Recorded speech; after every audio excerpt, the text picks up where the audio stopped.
1841-57b. Author, Wild Wolverine. Army Chief of Staff Aspard took a longer view. He believed that the Pakistani side would not use nuclear bombs. It is not a lie under Indian surveillance, as Singh said. The only reason is that India has more nuclear weapons. From a pragmatic point of view, since war is inevitable, the most important thing to worry about at the moment is the defense of the disputed state of Assam with China, which he believes is more realistic than the threat of Pakistan's nuclear bomb. Mr. Secretary of Defense, then the ground battle must also happen. Aspard changed the subject. If the Pakistani side cannot hand over all the participants in the terrorist attack within the time limit set by us, cannot disband all the behind-the-scenes organizations involved in the attack, and cannot dismantle the strongholds near the line of control. Singh's answer was affirmative. Chief of Staff's question: since India has determined that Pakistan's intelligence agency is behind the scenes, according to this logic, there will be a large-scale ground attack in the end. The so-called deadline is nothing more than leaving a period of time for the Air Force to weaken Pakistan first. Fang military strength. There is one more question: have you fully considered the military threat in the northeast? When the Chief of Staff asked about the character of the Defense Minister, he looked at Prime Minister Khan. This was the question he wanted to bring up to test Singh's plan. Core. I think there will be some movement, and there will be an increase in aircraft and missile forces, Singh said evasively. Obviously, according to Singh's vision, the army in the east will definitely be mobilized. He is so arrogant that he has forgotten his authority and is completely involved in the professional work of the army staff, but he is being favored, and Aspard does not want to offend him, but he had to set a limit ahead of time, lest Singh bet too many at once like an unseen gambler. As Army Chief of Staff, all I can say is that any weakening of the ground forces in Assam and Uttar Pradesh is unacceptable, Aspard said. At least, the 21st Mountain Division must be placed in the Kashmir theatre to strengthen the defense in that area. Singh said vaguely. Sure enough, he already had a comprehensive plan in his stomach, down to the brigade-level mobilization, completely forgetting that he was only a colonel when he retired. At least. Aspard tried to tighten his pockets. Maybe there is also the 57th Infantry Division of the 3rd Army. Singh felt a little impatient as he was being interrogated by a subordinate. The 57th Infantry Division was an understaffed division, which was the bottom line for Aspard.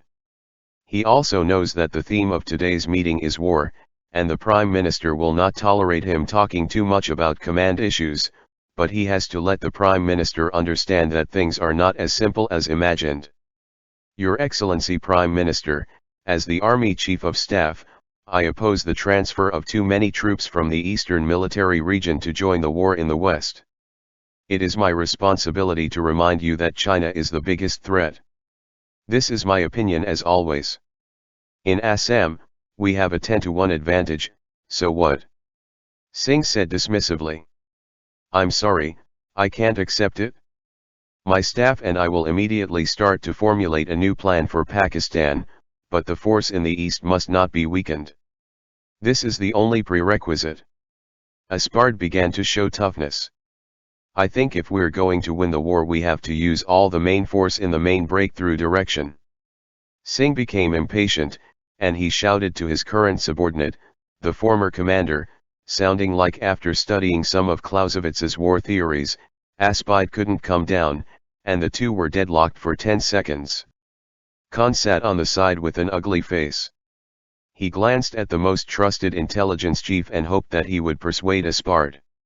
He knew that he could not rely on Singh to persuade senior officers.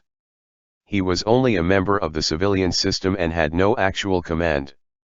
The unit above the regiment, so professional soldiers may not really buy his account. Chief Charman closed his notebook and slowly stood up from the corner. He was tall and thin, with a slightly hunched back, like a dozing cobra when he stood still. Your Excellency Prime Minister, based on our intelligence gathering work, I would like to add some comments. Please. Khan nodded in agreement. Charman signaled to turn off the lights, and then began to play projections, the first being a map of the northern border. Why are there pre-prepared image data? The attendees wondered, and then gradually realized that before the mobilization meeting to convince everyone to join the war track, there seemed to be a dress rehearsal between Khan's cronies, which, in Aspard's view, was almost obvious. If exposed. Chaman walked slowly to the map, put one hand on his waist, as if trying to remember something, and then said, "Everyone, please look at this area of our country's border with Tibet, that is, General Aspide is worried that China will take advantage of it. When our army is fighting in the west, the offensive zone," he pointed with his hand on the 1:10,000 map. "There are only 2 seasons in this area, the freezing period and the rainstorm period. No army can fight in these 2 periods of the year. Know how much? Between these 2 terrible seasons, there is only a very short period of time for combat, that is, from late September to the end of October each year, not to say that this period is sunny and very comfortable, just that the rain is slightly less." General Aspide had been in the Third Army and must have known that in that area, even division-level staff maps had to be changed frequently, because most rivers in each zone had no regular channels, and the riverbed was always constantly changing. Roads have been altered beyond recognition by endless mudslides. For the attacking side, the logistics are undoubtedly a disaster. This is why the Nehru-era border roads still exist in the area. Aspide nodded. Charman's words seemed to make sense. Indian soldiers always talk about the Battle of 1962, and are still in deep fear of that war. Then let me talk about 1962. That war was started in September-October, and it snowed heavily in November. Before closing the mountain, the Communist Party withdrew from the battle, not because of their propaganda's initiative to withdraw, they were not so kind, and it was not because Zhou Enlai suddenly remembered his friendship with Prime Minister Nehru, but because they did not have the materials to continue fighting. My department they had consumed more than half of the supplies when they crossed the Kijalang River, and it was very close to the day when the mountain was blocked by heavy snow. And the transportation was finally cut off. This is because they did not attack the chaotic Siguri area. The real reason. The 1962 offensive, they secretly prepared for 20 months, but the battle was over in a few dozen days. Charman put his hands in his pockets and paused for a while. The current situation has not fundamentally changed. If they want to attack, it will not be now, it will only be half a year later, and it will be very short. It must end before the approximate date of the first snow closure this year.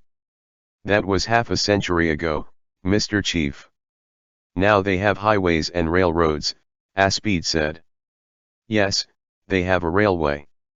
According to us, this railway has a very limited capacity.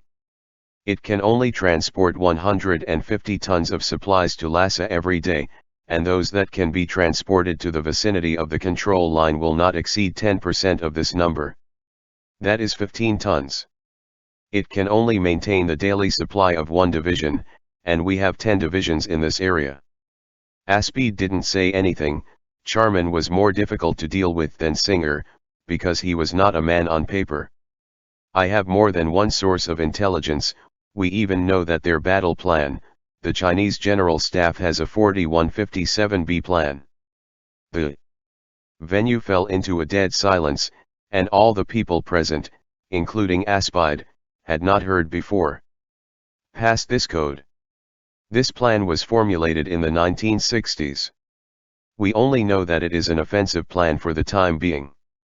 The details are ominous, but we know that the principal part is when the Indian Army is caught in the inextricable situation of Pakistan. Chaman said nothing. Said with an expression, speaking as slowly as ever. Gentlemen, look at this plan, its makers are more cautious than any of you here. The facts are clear. As long as October comes, our army can get out of Pakistan.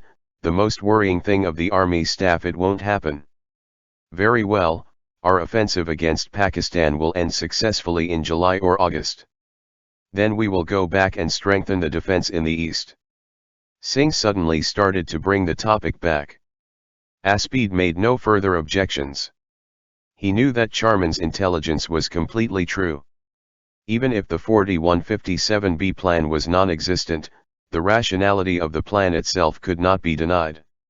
Any staff officer would make a similar plan if he was in China. Army service does the same. Now it looks like things are getting easier. India will be fully committed to the war against Pakistan, and Khan, Singh, and Chaman have assured that the war will be over by October. At least the army will not be entangled.